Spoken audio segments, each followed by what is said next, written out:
Welcome to Night Whisper. Night Whisper brings you the darkest tales from the shadows. Join our community. Subscribe, leave a like, and prepare yourself for stories that will haunt your dreams. I was alone on New Year's Eve. Then I checked the security cameras. I should have sensed that something was not right when Mr. Harrison phoned me on Christmas Day. I should have sensed that something was not right. I was just sitting in my apartment watching the snow fall outside my window when my phone started buzzing. The name on the caller ID was that of the high-rise building complex where I worked as a security guard. Meridian Tower, 42 stories of prime condominiums in downtown Seattle, where the HOA dues alone were higher than what I made in a year. "Marcus," the voice was tight, "I have a favor to ask." I placed my coffee cup on the table.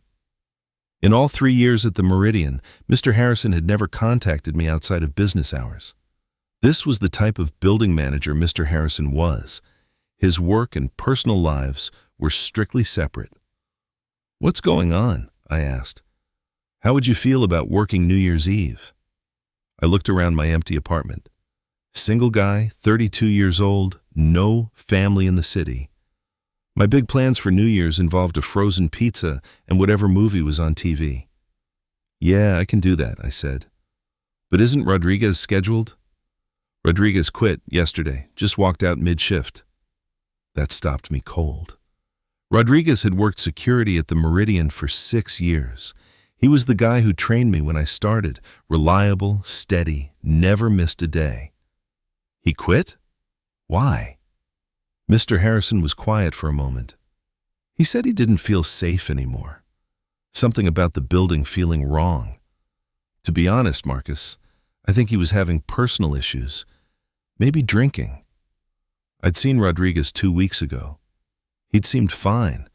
A little tired maybe, but fine. "Anyway," Mr. Harrison continued, "I'm in a bind. Most of the residents will be out for the evening. Big parties, fancy dinners. The building will be quiet, easy shift. I'll pay you double time." Double time on New Year's Eve. That was good money, and it wasn't like I had anywhere else to be. "I'll do it," I said. "Thank you, Marcus. I really appreciate this. The shift starts at 6 p.m. and runs until 6 a.m. Just keep an eye on things. Do your rounds. Standard protocol." After we hung up, I sat there for a while thinking about Rodriguez. We weren't close friends, but we'd worked together enough that I felt like I knew him. He wasn't the type to quit without notice, and that thing about not feeling safe, that wasn't like him at all. Rodriguez had been a constant at the Meridian. 6 years. That was longer than most security guards stayed anywhere. He'd trained me on everything when I first started. How to do the rounds efficiently. Which residents were friendly and which ones complained about everything. Where all the blind spots were in the old camera system. I remembered my first week. I'd been nervous, trying to prove myself. Rodriguez had been patient. He'd shown me how to handle the late-night shifts, the isolation, the hours when nothing happened and you had to stay alert anyway. "This job is 99% boredom," he'd told me. "But that 1%, that's when you earn your pay. Stay sharp."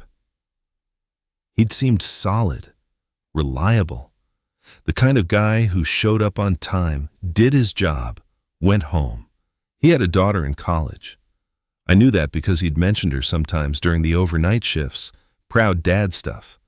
She was studying engineering. So what had changed? What had made a 6-year veteran walk out mid-shift and never come back? I pulled out my phone and scrolled to Rodriguez's contact. My thumb hovered over the call button. Should I reach out? Ask him what happened? Make sure he was okay? But that felt like overstepping. We were co-workers, not friends. And if he was dealing with something personal, the last thing he needed was me prying into it. I put the phone away. Mr. Harrison was probably right. Personal issues. Maybe drinking. Maybe something else. It wasn't my business, but I needed the money. And honestly, an empty building sounded peaceful, better than pretending to be festive at some crowded bar. Now, 1 week later, I was standing in the lobby of the Meridian Tower at 5:45 p.m. on New Year's Eve. The space was stunning as always. marble floors that gleamed like ice, modern art on the walls that probably cost more than my car, a massive chandelier that cascaded down 3 stories like frozen water. It was also completely empty. Mr. Harrison was waiting by the security desk. He looked relieved to see me. "Marcus, thank God." He pulled out a folder stuffed with papers. "Okay, quick rundown. We have 17 residents still in the building tonight. Everyone else is out. I've got the list here." He handed me a printed sheet. I scanned the names and apartment numbers. Most were on the upper floors, the premium units. "Shouldn't be any visitors," Mr. Harrison said. "I've already sent out notices that the front desk will be unmanned during the holiday. Anyone expecting guests has been told to meet them in the lobby personally." "Got it. Good. Your rounds should be every 2 hours. Check all common areas, stairwells, parking garage, gym, pool level. Make sure all exterior doors are locked. Standard stuff." He was talking fast, like he wanted to get out of there. I didn't blame him. It was New Year's Eve. He probably had somewhere to be. "The security camera system is all updated," he said, gesturing to the bank of monitors behind the desk. "I had IT upgrade everything last month. High definition now. You can zoom in, track motion, the whole 9 yards. Much better than the old system." I glanced at the screens. 12 monitors showing different angles of the building. Empty hallways, vacant floors, the underground garage with its neat rows of expensive cars. "Anything else I should know?" I asked. Mr. Harrison hesitated, just for a second, but I caught it. "No," he said finally. "Just call me if anything seems off. I know the building gets quiet when it's empty, but if you see or hear anything unusual, don't hesitate to reach out." "Like what?" "I don't know, just anything." He grabbed his coat from behind the desk. "I should go. My wife has reservations at 7. You have my cell if you need me." "Have a good night, Mr. Harrison." "You too, Marcus, and thank you again for covering this." Then he was gone, disappearing through the front doors into the cold December night. Through the glass, I watched him hurry to his car, his breath visible in the frigid air. I was alone. The lobby was so quiet, I could hear the hum of the heating system. I walked behind the security desk and settled into the chair. The monitors glowed in front of me, 12 windows into an empty building. This was going to be a long night. I spent the first hour familiarizing myself with the new camera system. Mr. Harrison was right. It was a huge upgrade. Crystal clear images, smooth motion tracking, zoom capabilities that let me read the numbers on the elevator panel from the lobby camera. The building had cameras everywhere. Every floor had at least 2, positioned at opposite ends of the hallways. The parking garage had 6. The pool level, gym, and rooftop patio all had coverage. Even the stairwells had cameras now, 1 on each landing. I cycled through the feeds, checking each floor systematically. Nothing but empty corridors and soft lighting. On the 17th floor, I saw Mrs. Chen's cat sitting in her doorway. On the 34th floor, someone had left a potted plant in the hallway. Otherwise, nothing. At 7 p.m., my phone buzzed with texts from a couple of friends. New Year's plans, bar locations, invitations I'd already declined. I sent back some quick responses and put my phone on silent. This was a work night. I needed to stay focused. At 8 p.m., I did my first round. I started on the ground floor, checking the gym first. It was empty, the equipment silent, the pool beyond the glass wall completely still. No ripples on the water's surface. The underwater lights cast blue reflections on the ceiling, creating shifting patterns that looked almost alive. I walked the perimeter of the pool deck. My footsteps echoed on the tile. Everything was in order. Towels folded neatly on the shelves, lounge chairs arranged in perfect rows. But there was something unsettling about a pool at night with no one in it. All that water perfectly still, waiting. I made sure all the exterior doors were locked, then moved to the parking garage. The garage always felt different at night. During the day, it was just a functional space. But after dark, with those harsh fluorescent lights and concrete pillars creating shadows, It felt more isolated. My footsteps echoed as I walked between the cars. Mercedes, BMW, Tesla, row after row of vehicles worth more than I'd make in 5 years. I walked every aisle systematically, checked the corners, looked behind pillars. Nothing. Just expensive cars sitting silent in their spaces. But I couldn't shake the feeling that I was being watched. It was irrational. The garage was empty. I could see that clearly. But the feeling persisted. The back of my neck prickled. I kept glancing over my shoulder, expecting to see something. Someone. There was never anything there. I told myself it was just the isolation getting to me. First shift alone in a building this size. It was natural to feel a little on edge. The human brain wasn't designed for this much empty space. We were social animals. Being alone in 42 floors of vacant apartments wasn't normal. I finished checking the garage and took the access elevator up to the lobby level. As the doors opened, I half expected to see someone standing there, waiting. The lobby was empty. Just marble and chandelier light and silence. Everything looked normal. I returned to the lobby and took the elevator up, checking random floors. Empty hallways, closed doors, silence. By 9 p.m., I was back at the security desk, confident that everything was secure. I pulled out the sandwich I'd brought and ate while watching the monitors. A quiet New Year's Eve shift. Exactly what I'd expected. Then, at 9:47 p.m., camera 6 flickered. It was just for a second. A brief distortion, like static crossing the screen. The feed showed the 23rd floor hallway, and for that instant, the image warped before returning to normal. I frowned and leaned closer to the monitor. The hallway looked fine now. Clear image, steady picture. Maybe it was just a glitch with the new system. It had only installed it a month ago. There were bound to be bugs. I made a note to mention it to Mr. Harrison. At 10 p.m., I started my second round. This time, I decided to go all the way up, take the elevator to the 42nd floor, and work my way down, checking each level. The elevator rose smoothly through the building. The numbers climbed on the display. 20, 30, 40. The doors opened on the top floor with a soft chime. The 42nd floor held only 2 condos, corner units with floor-to-ceiling windows and million-dollar views of the Seattle skyline. According to my list, both units were empty tonight. The residents had left for the holiday. I stepped out into the hallway. The carpet was thick enough to muffle my footsteps. Crown molding lined the ceiling. Everything about this floor whispered expensive. I walked to the end of the hall, checking the windows that overlooked the city.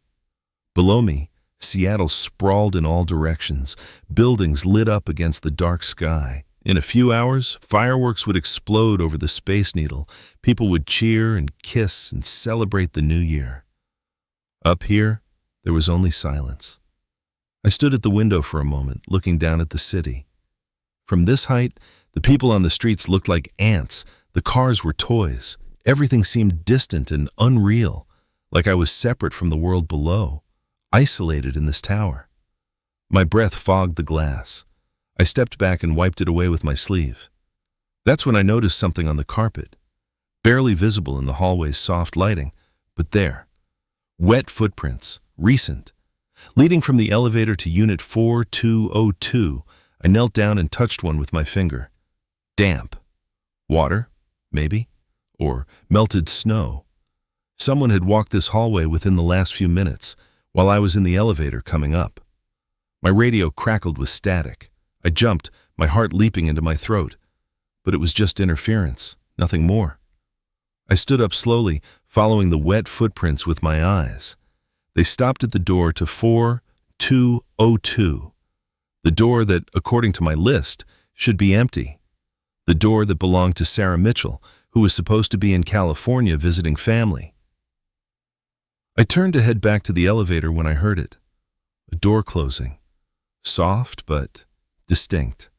The kind of sound you make when you're trying to be quiet but not quiet enough. I froze, listened. Nothing. "Hello?" I called out. My voice seemed to be swallowed by the hallway. No response, no movement. I checked my list again. Both units on this floor were supposed to be empty, but maybe I was wrong. Maybe someone had stayed home after all. It happens sometimes. People change their plans. I walked to the first door. 4201. I knocked.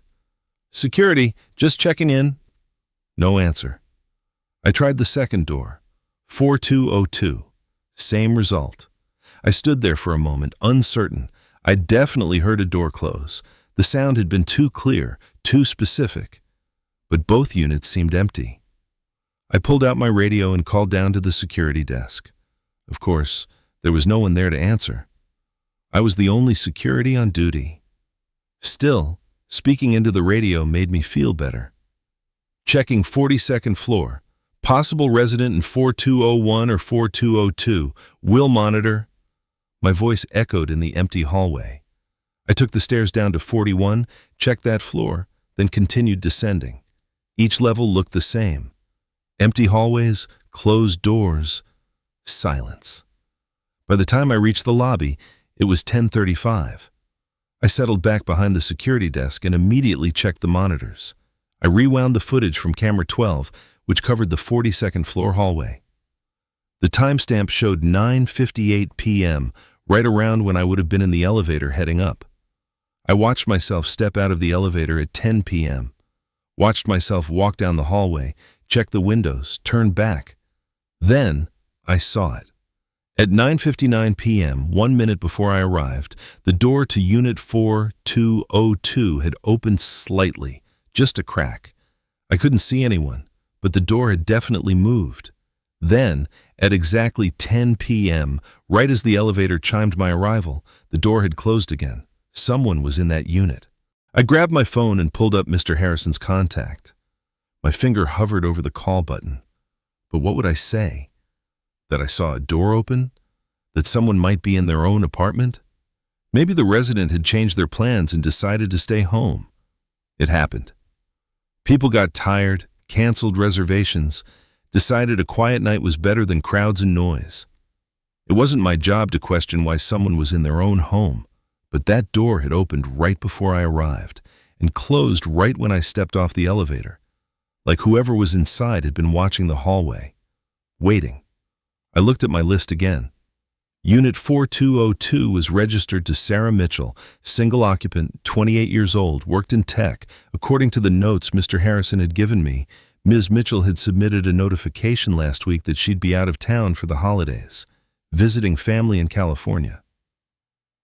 So why was someone in her apartment? I zoomed in on camera 12, watching the door to 4202. It remained closed, no movement, no sign of anyone. At 11 p.m., I decided to do another check. I took the elevator back up to 42, my heart beating faster than it should have been. When the doors opened, the hallway looked exactly as I'd left it, quiet, empty, still. I approached Unit 4202 and knocked hard. "Security, I need to verify occupancy." Silence. I knocked again. "This is building security. Please respond." Nothing. I stood there, my ear pressed to the door, listening. Was that breathing I heard? Or just the building's ventilation system? I couldn't tell. I tried the door handle. Locked, of course. I didn't have a master key. Only Mr. Harrison had access to those, and they were locked in his office upstairs. I stepped back, staring at the door. Maybe I was being paranoid. Maybe the door had just drifted open on its own, caught by air pressure or a faulty latch. Old buildings did that sometimes. Except the Meridian wasn't old. It was only 8 years old, and everything was state-of-the-art. Doors didn't just drift open. I returned to the lobby and checked the camera footage again. I watched the door to 4202 for the entire time I'd been upstairs. It never opened. Whoever, or whatever, was inside had stayed inside. At 11:30, I made coffee in the small break room behind the security desk. My hands shook slightly as I poured the water. I was tired. That was all. Tired and jumpy because I was alone in a big building on New Year's Eve. My imagination was filling in the blanks. I brought the coffee back to the desk and settled in to watch the monitors. Outside the lobby windows, I could see people walking past on the street, couples dressed up for parties, groups of friends laughing and shouting, normal people doing normal New Year's Eve things. I was in here, watching empty hallways on a dozen screens. At 11:53, camera 6 flickered again. This time, I was watching when it happened. The 23rd floor hallway appeared normal 1 second, then warped with static the next. But this time, when the image cleared, something was different. There was a door open. I leaned forward, my coffee forgotten. The door to Unit 2314 stood wide open. I could see into the apartment.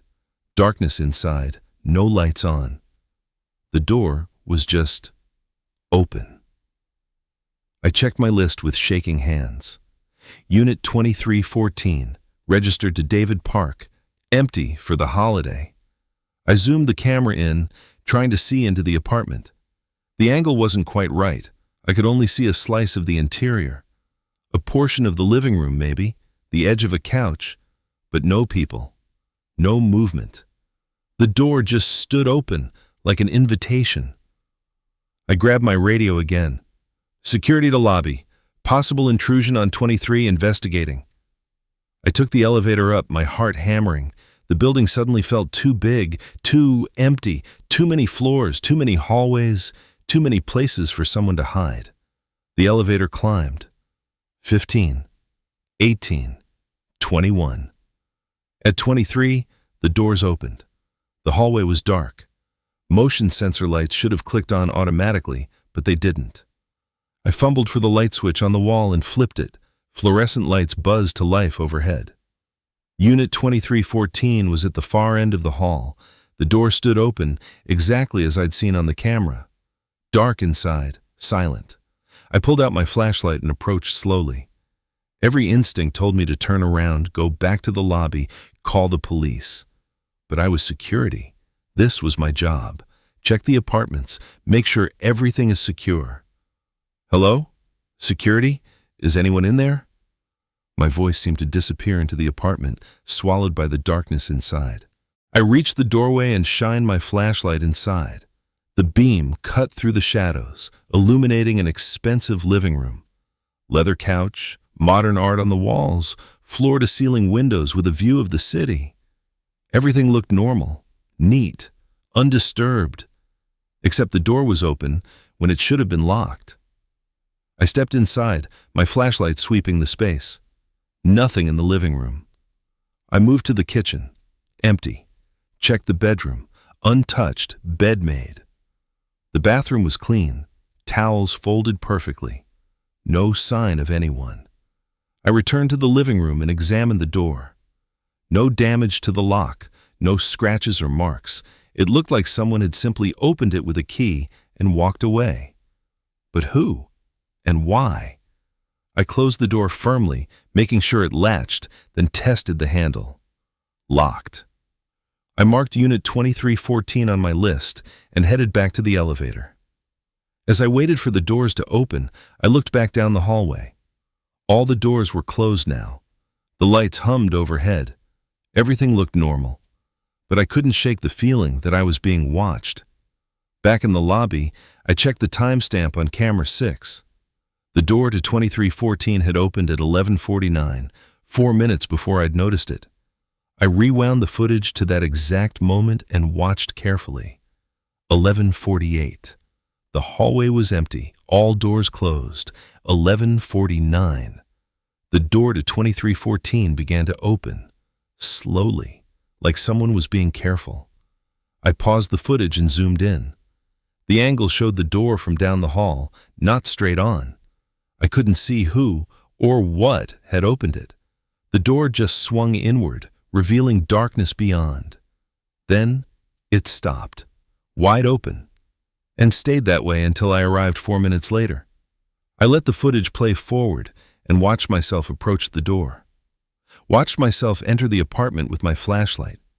The camera angle was too far away to show what I was doing inside, but I could see the flashlight beam moving through the windows. Then, I saw something that made my blood run cold. While I was inside the apartment, while I was checking the rooms and looking for an intruder, something moved in the hallway behind me. Just for a second. A shadow passing in front of the camera. Quick, deliberate. There one moment, gone the next. Someone had been in the hallway while I was inside the apartment. I rewound and watched again. There, at 11:57. A dark shape moving past the camera, too fast to identify. Humanoid. Definitely human-shaped, but gone before I could make out any details. I checked the other cameras from that timestamp. Nothing. Whoever it was, they'd only appeared on camera 6 for that single second. Then they'd vanished, or moved to another floor. I cycled through all 12 monitors looking for any sign of movement. The screens showed empty floor after empty floor. Nothing. Just hallways and closed doors and silence. My phone showed 11:59 p.m., 1 minute until midnight, 1 minute until the new year. Outside, I could hear distant cheering starting to build. People gathering for the countdown, excited voices carrying through the cold night air. Inside the Meridian Tower, there was only the hum of the heating system and the soft glow of security monitors. I watched the screens. 11:59 turned to midnight, and every camera went black at once. For 5 seconds, all 12 monitors showed nothing but static. I frantically pressed buttons, checked connections, tried to reboot the system. Nothing worked. The screens just hissed with white noise. Then, as suddenly as they'd gone dark, the cameras came back online. But something had changed. On every floor, doors stood open. Not all of them, just a few. Scattered throughout the building like someone had gone floor by floor, opening random apartments. On the 15th floor, 3 doors. On the 29th, 2. On the 34th, 4. I counted quickly. 18 open doors total. In a building that had been completely secured just 5 minutes ago. This wasn't possible. No one could move that fast. No one could open 18 doors on different floors in 5 seconds, unless there was more than one person. The thought sent ice through my veins. Not one intruder. Multiple. Moving through the building while I'd been distracted with Camera 6 and Unit 2314. Using the midnight moment, when they knew I'd be focused on the time, to make their move. I grabbed my phone and called Mr. Harrison. It rang 4 times before going to voicemail. Of course, he was at a party somewhere, probably couldn't hear his phone over the music and celebration. Mr. Harrison, it's Marcus. We have a situation. Multiple apartments have been accessed. I'm calling the police. Call me back as soon as you get this. I hung up and dialed 911. The operator answered on the second ring. 911, what's your emergency? This is Marcus Cole. I'm the security guard at the Meridian Tower on 5th Avenue. We have multiple possible intruders in the building. I need police response. Are you in immediate danger? I don't know. I'm in the lobby. The intruders appear to be on the upper floors, but there might be multiple suspects. Units are being dispatched. Stay where you are. Don't confront anyone. I'll stay on the line with you until officers arrive. I looked at the monitors. All those open doors, all those dark apartments. Someone could be inside any of them, or all of them. How long until they get here? I asked. 8 to 10 minutes. There are a lot of calls tonight. New Year's Eve. 8 to 10 minutes. I stared at the screens. The open doors seemed to stare back at me like mouths waiting to swallow anything that came close. Sir, are there any residents in the building? The operator asked. I checked my list. 17, scattered across different floors. You need to alert them. Tell them to lock their doors and don't open them for anyone except police. My hands felt numb as I pulled up the building's emergency alert system on the computer. A mass notification that would send a text message to every resident's phone. I typed quickly. Security alert.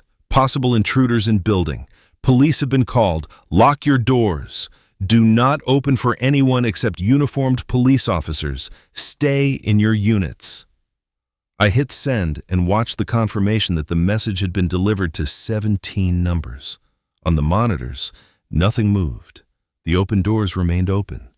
The hallways stayed empty. The message has been sent, I told the operator. Good. Now I need you to stay where you are. Keep watching the cameras. If you see anyone, don't approach. Just note their location and description for the officers. I kept my eyes on the screens, watching, waiting. Then, camera 9 caught movement. The 34th floor.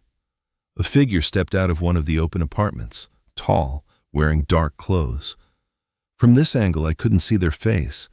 They stood in the hallway for a moment, perfectly still, then walked toward the stairwell. I see someone, I said into the phone. 34th floor, male, I think. Dark clothing. They're heading for the stairwell. Don't pursue. Just watch. I switched to the stairwell camera for floors 30 to 35. The figure appeared on the landing, moving down. Not hurrying, just walking steadily. One flight, then another. I tracked them through the camera system. They passed the 32nd floor. The 30th, moving down toward me. They're in the east stairwell, descending, currently passing the 28th floor. My heart was racing. They were coming down, coming toward the lobby, toward me. Sir, stay calm. Officers are 6 minutes out. Don't engage. The figure continued down. 25th floor, 23rd. I could see them more clearly now on the stairwell cameras.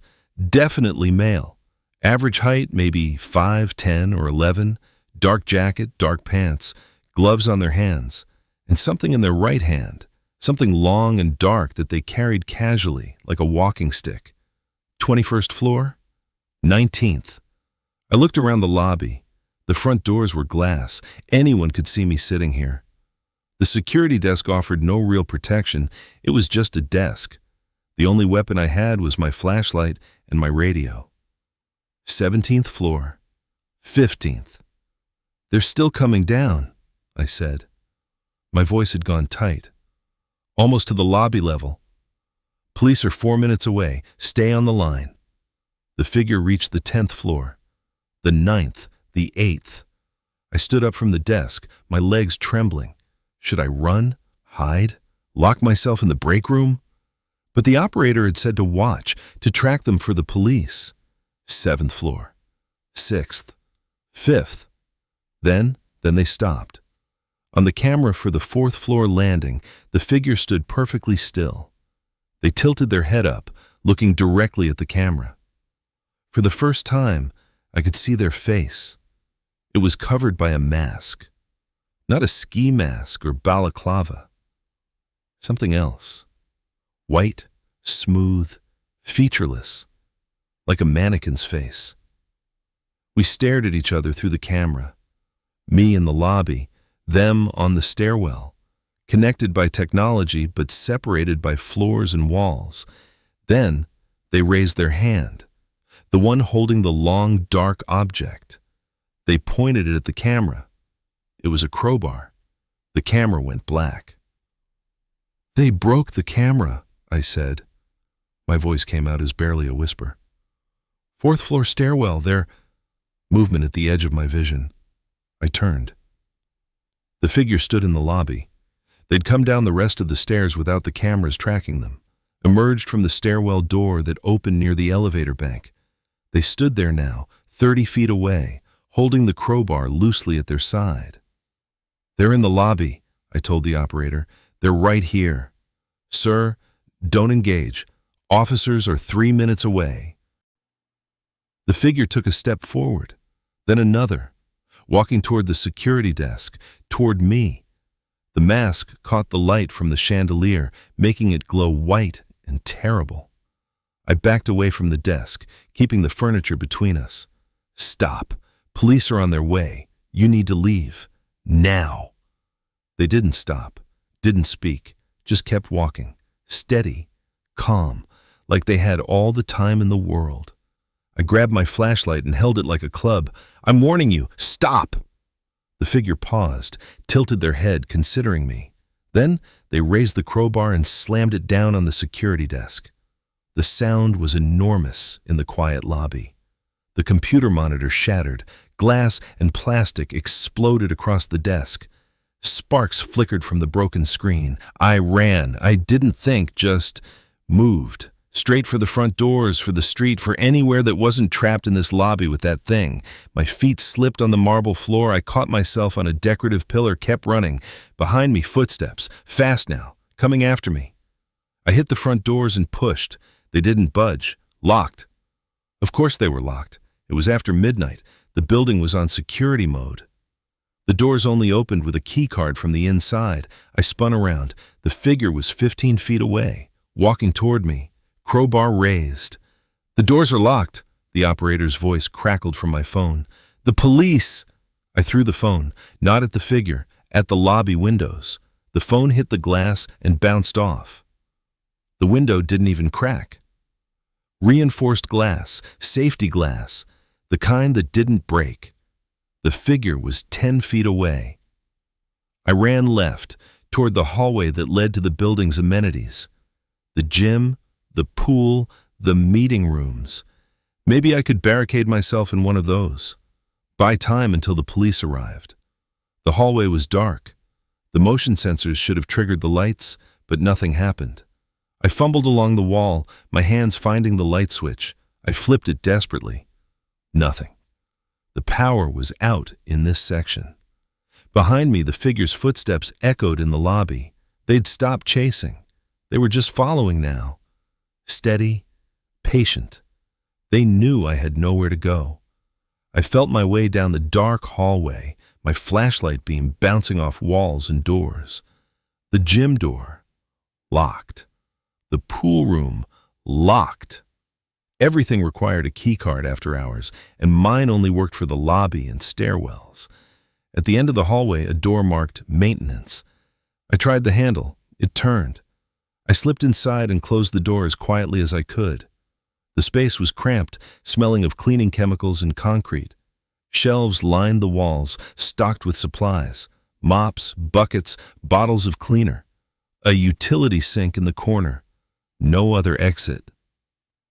I stood in the darkness, trying to control my breathing. My heart was hammering so hard I thought it might break through my ribs. I needed to think, plan. But my brain felt frozen with fear. The maintenance closet was maybe 8 feet by 10 feet, hardly any room to maneuver. If they got the door open, I'd be trapped, cornered. I pressed my ear to the door and listened. Footsteps in the hallway, getting closer, steady, unhurried. They knew I had nowhere to go. The footsteps stopped, right outside the door. I could hear breathing now, or maybe that was my own breathing, too loud in the confined space. I tried to slow it down, tried to be quiet. Every survival instinct screamed at me to stay silent. Stay hidden. Prey hiding from a predator. A soft sound, metal on metal. The door handle turning. I threw my weight against the door, holding it shut. The handle stopped turning. For a moment, everything was perfectly still. Me on one side of the door, them on the other. A thin piece of wood between us. Then they spoke. Marcus, my name. They knew my name. The voice was muffled by the mask, distorted, but I could still recognize it underneath. Rodriguez. I know you're in there, Marcus. I didn't respond. Couldn't respond. My throat had closed up with fear. The building talks to me, Rodriguez said. His voice was conversational, almost friendly. It tells me things. It told me you'd come tonight, that you'd be alone, that you'd be perfect. Silence for a moment. You know what it's like, Marcus, working here. Night after night, all these empty rooms, all these people who don't see you, who look right through you like you're furniture. But the building sees us. It sees everyone. Another pause. I could hear him breathing through the mask, close, so close. "It's lonely," he said quietly. "It doesn't want to be empty. It wants us to stay, to fill the spaces, to be part of it." Then they slammed into the door from the other side. The impact nearly knocked me off my feet. I braced myself, pushing back with everything I had. Another slam. The door shook in its frame. They were going to break through. It was just a matter of time. I looked around desperately in the darkness. My flashlight had fallen somewhere. I couldn't see anything. My hands groped along the shelves, finding bottles and containers, cleaning supplies, nothing that could help. Another slam. This time I heard wood crack. The doorframe was giving way. My hand closed around something cold and metal. I pulled it down and felt its shape, a heavy wrench at least 18 inches long, maintenance tools. One more slam and the door burst open. The figure stood silhouetted in the dim hallway light, crowbar raised. I swung the wrench with everything I had. It connected with their shoulder. The impact traveled up my arms. The figure staggered back, dropping the crowbar. It clattered to the floor. I didn't wait. I charged forward, shoving past them, running back toward the lobby. Behind me, I heard them recover. Heard them pick up the crowbar. Heard them start to follow. The lobby seemed impossibly bright after the dark hallway. I could see the shattered security desk, the broken cameras, the locked front doors. Outside, through the glass, the empty street. Everyone was at parties, at bars, celebrating. No one was out here. No one could see me. I ran for the elevator, jabbed the button. The display showed it was on the 34th floor. Starting to descend. 20 floors. It would take too long. The figure emerged from the hallway. They'd put a hand to their shoulder where I'd hit them, but they weren't slowing down. They walked toward me, steady as ever.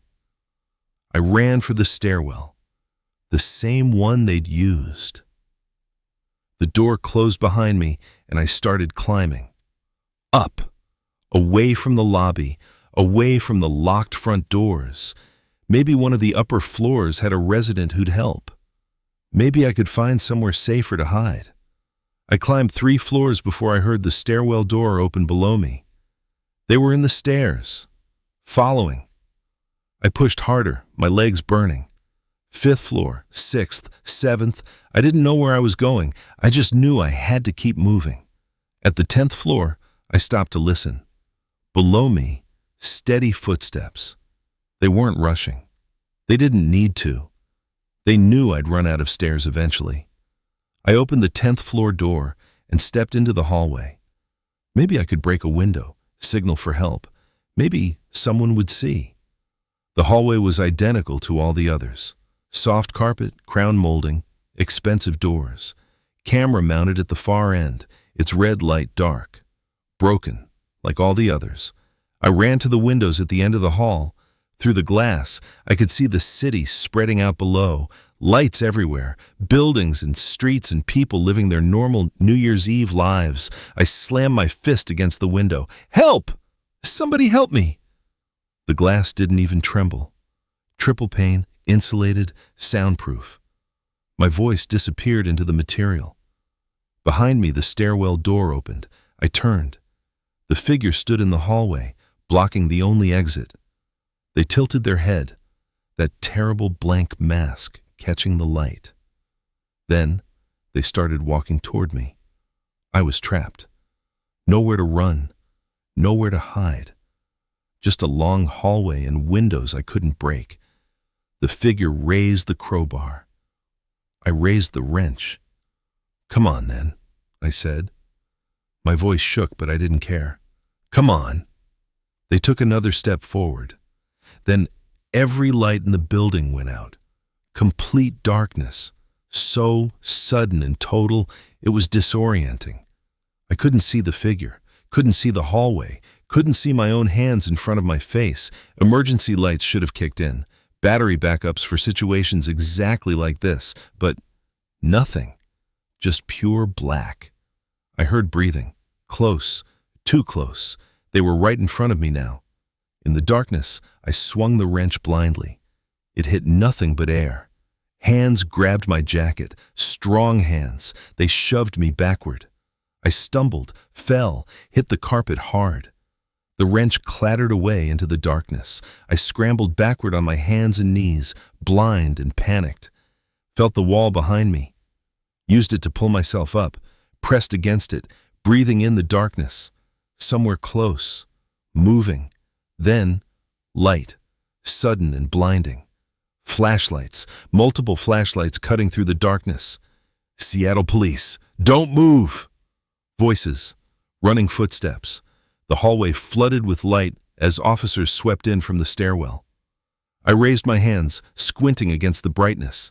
I'm the security guard, Marcus Cole. I called you. The officers surrounded the figure. I could see them now in the flashlight beams. 5 officers, guns drawn, shouting commands. On the ground! Now! Drop the weapon! The figure stood perfectly still for a moment. Then, slowly, they dropped the crowbar. It hit the carpet with a soft thud. On your knees! Hands behind your head! They complied, sank to their knees with that same eerie calm, laced their fingers behind the white mask. 2 officers moved in, weapons trained on them while others pulled out handcuffs. One yanked the mask off. I saw the face underneath and my stomach dropped. It was Rodriguez, my coworker, the security guard who'd quit a week ago, who'd said the building felt wrong, who'd walked out mid-shift and never came back. He looked at me as they cuffed him. His eyes were empty. No recognition, no emotion at all, like he was looking through me at something else entirely. Rodriguez? I whispered. Why? He smiled. It wasn't a human smile. The building wanted me to stay, he said. His voice was flat, mechanical. Now it wants you. The officers hauled him to his feet and led him away. I slumped against the wall, my legs giving out. Around me, more police were arriving. Someone was asking me questions. Was I hurt? What happened? How many intruders? I tried to answer, but my brain felt fuzzy, disconnected. The adrenaline was crashing and taking my coherence with it. One of the officers put a hand on my shoulder. Sir, you're safe now. We've got him. Let's get you downstairs. They helped me to the elevator. The power had come back on at some point. Emergency lights glowed red. The elevator descended smoothly, counting down the floors. 10, 9, 8. In the confined space, I could hear police radios crackling, officers reporting, securing the building, all those open doors being checked, cleared, closed. Was it just him? I asked the officer beside me. Just Rodriguez? There were so many doors open. I thought there were multiple people. The officer frowned. We're still clearing the building. So far, he's the only one we've found. The elevator reached the lobby. The doors opened to controlled chaos. More police, paramedics setting up, crime scene tape going up around the shattered security desk. Mr. Harrison stood near the front doors, talking rapidly on his phone. When he saw me, he hurried over. Marcus, thank God. Are you okay? What the hell happened? I opened my mouth to answer, but a paramedic intervened. Sir, we need to check him over. Possible shock. They led me to a chair and started taking my vitals, blood pressure, pulse, examining my hands. Around me, police were everywhere, documenting the scene, taking photographs, questioning Mr. Harrison. I caught fragments of conversation. 18 units accessed. No sign of forced entry. Used a master key. Previous employee had access. Someone brought me water. I drank it mechanically, not really tasting it. My hands were shaking. A detective approached. She introduced herself as Detective Sarah Morrison. She had a kind face, but sharp eyes. Mr. Cole, I know you've had a traumatic experience, but I need to ask you some questions. Can you walk me through what happened tonight? I told her everything. The quiet shift, the cameras flickering, the open doors at midnight, Rodriguez in the lobby, the chase, the maintenance room, the wrench, the 10th floor. All of it spilled out in a disjointed rush. She took notes, asked clarifying questions, recorded it all professionally. When I finished, she looked troubled. "We're still piecing together the timeline," she said. "But from what we can tell, Rodriguez has been living in the building for at least 3 weeks, maybe longer." "Living here? Where?" "Different apartments. He had a master key from his time as an employee. We found evidence he'd been moving between vacant units, a few days here, a few days there, using their showers, eating food from their refrigerators, sleeping in their beds." The thought made my skin crawl. All those empty apartments I'd been checking. Rodriguez could have been in any of them, watching me on the cameras, following my patterns, learning my routines. "We found his planning materials," Morrison continued, "notebooks full of schedules. He knew when residents would be gone, knew when the building would be emptiest. He's been preparing for this for months." "But why me? Why tonight?" She hesitated. "We're still evaluating him. But from what he's said so far, he believes the building is alive, that it communicates with him, that it chose you specifically." "Chose me for what?" "To stay, to become part of the building, like him." She closed her notebook. "Mr. Cole, you said Rodriguez mentioned the building, that it wanted him to stay, that it wants you now. Did he say anything else? Any explanation for why he did this?" I shook my head. "That was it. He didn't seem right. Like he wasn't really there. Like something else was looking through his eyes." "We'll have him evaluated, probably looking at a mental health hold alongside the criminal charges." She paused. "You did good tonight, stayed calm, called for help. That saved your life." But I didn't feel like I'd done good. I felt hollowed out, scared in a way I couldn't quite articulate. By 3 a.m., the police had cleared the building. Every apartment checked, every door secured. No other intruders found, no other threats.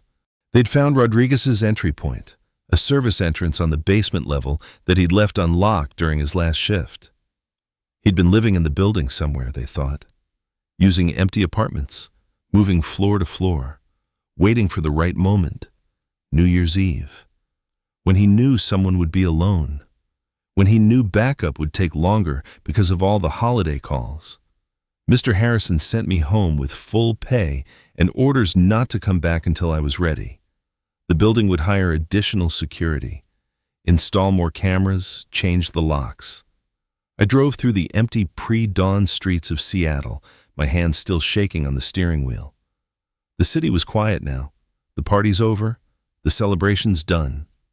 Just me and the streetlights and the memory of those blank white eyes staring at me through a mask.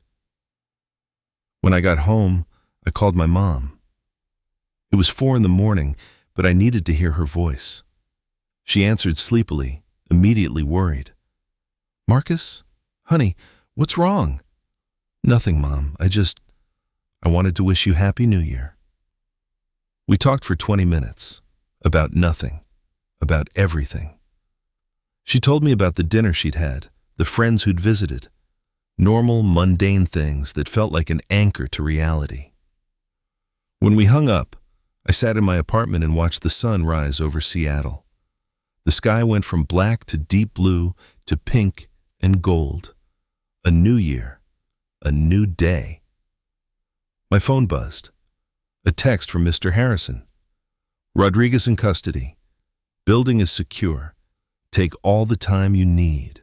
We'll talk when you're ready." But I knew I wouldn't be going back. Not to the Meridian Tower, not to any overnight security job. Some experiences changed you in ways that couldn't be undone. I thought about Rodriguez's last words. The building wanted me to stay. Now, it wants you. I looked out my window at the Seattle skyline. Somewhere out there, the Meridian Tower rose 42 stories into the morning light.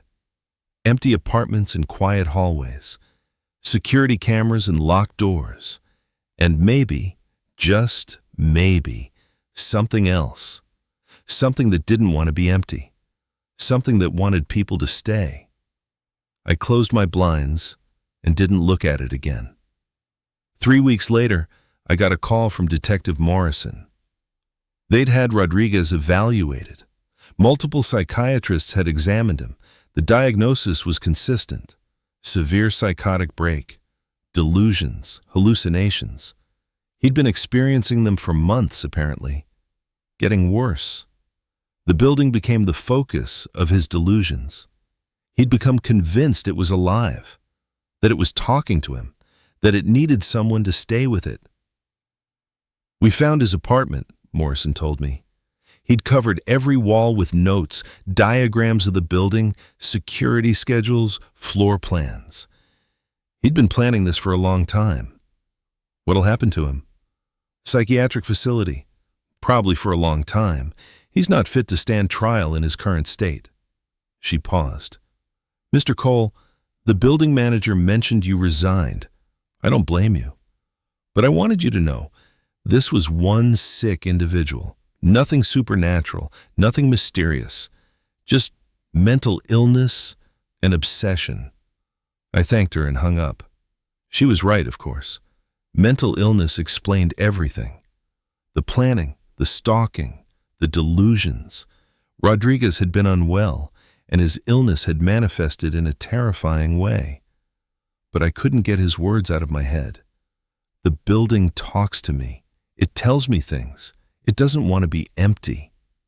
I started having trouble sleeping. Every time I closed my eyes, I saw that white mask, heard footsteps in empty hallways, felt the impact of the door slamming under my hands. My doctor prescribed sleeping pills. They helped, but they also brought dreams. Vivid, detailed dreams about the Meridian Tower, walking its halls, opening doors to find Rodriguez standing in every apartment, his voice echoing from every room. The building wants you, Marcus. It chose you. I'd wake up sweating, my heart racing, convinced I could hear breathing in my bedroom. It took me hours to convince myself I was alone, that I was safe, that Rodriguez was locked away in a psychiatric facility. During the day, I couldn't stand being in enclosed spaces. Elevators were impossible. I took the stairs everywhere, even in my apartment building. Parking garages made my skin crawl. I'd scan every corner, every shadow, looking for white masks and crowbars. My friends invited me to a Super Bowl party in February. The gathering was at someone's luxury condo, 23rd floor. I stood in the lobby and stared at the elevator doors. Couldn't make myself get in. Made an excuse and left. They stopped inviting me places after that. But sometimes, late at night, when I couldn't sleep, I thought about those 18 doors opening simultaneously at midnight. About how Rodriguez had moved through the building like he knew every camera angle, every blind spot. About that smile when he said the building wanted me. And I wondered, not about ghosts or demons or supernatural forces, but about buildings themselves, about how they hold on to the energy of the people inside them, how they remember, how they change the people who stay in them too long. The Meridian Tower hired new security, upgraded the systems again, brought in counselors for the residents who'd been there that night. Life moved on, but I still think about it. Every New Year's Eve, when the city celebrates and people count down to midnight, I think about empty hallways and open doors, about someone walking through darkness with a crowbar, about a white mask and empty eyes. And I wonder who's working security at the Meridian Tower tonight. I wonder if they're alone. I wonder what they see on the cameras. And I hope they make it to sunrise.